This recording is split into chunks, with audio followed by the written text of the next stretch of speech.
The Great Plague of London swept over the city in 1665. Caused by the bacterium Yersinia pestis, it led to devastating consequences.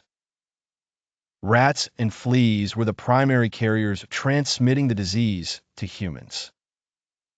The city of London would never be the same after this tragedy. Carts rumbled through the streets, collecting the deceased day and night. The smell of decay was omnipresent, a grim reminder of mortality. People isolated in their homes, haunted by fear and despair. Some turned to religion, believing the plague was a divine punishment. An estimated 100,000 people perished during the outbreak. The symptoms began with swelling of the lymph nodes. Painful buboes appeared in armpits and groins, followed by fever. Many sufferers died within days of contracting the disease. Few medical treatments were effective, leaving the city desperate.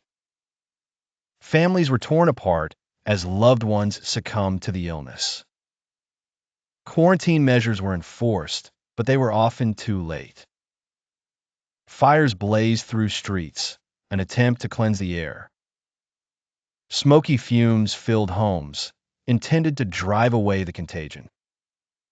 Theaters and many businesses closed, paralyzing the city's economy. Trade plummeted, drastically affecting London's vibrant mercantile life. An eerie silence settled over the once bustling streets. The rich fled the city while the poor were left behind. King Charles II and his court retreated to safer surroundings. Public health officials counted the dead instead of curing the living. Graves were dug hastily to accommodate the overwhelming number of bodies. The end of the year brought a cold that halted the spread.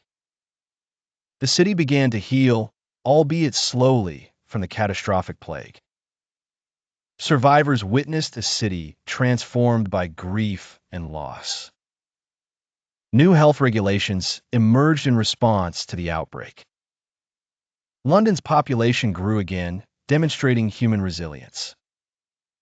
The plague left an indelible mark on the city's history. Memories of the plague lingered, a shadow over industrial London.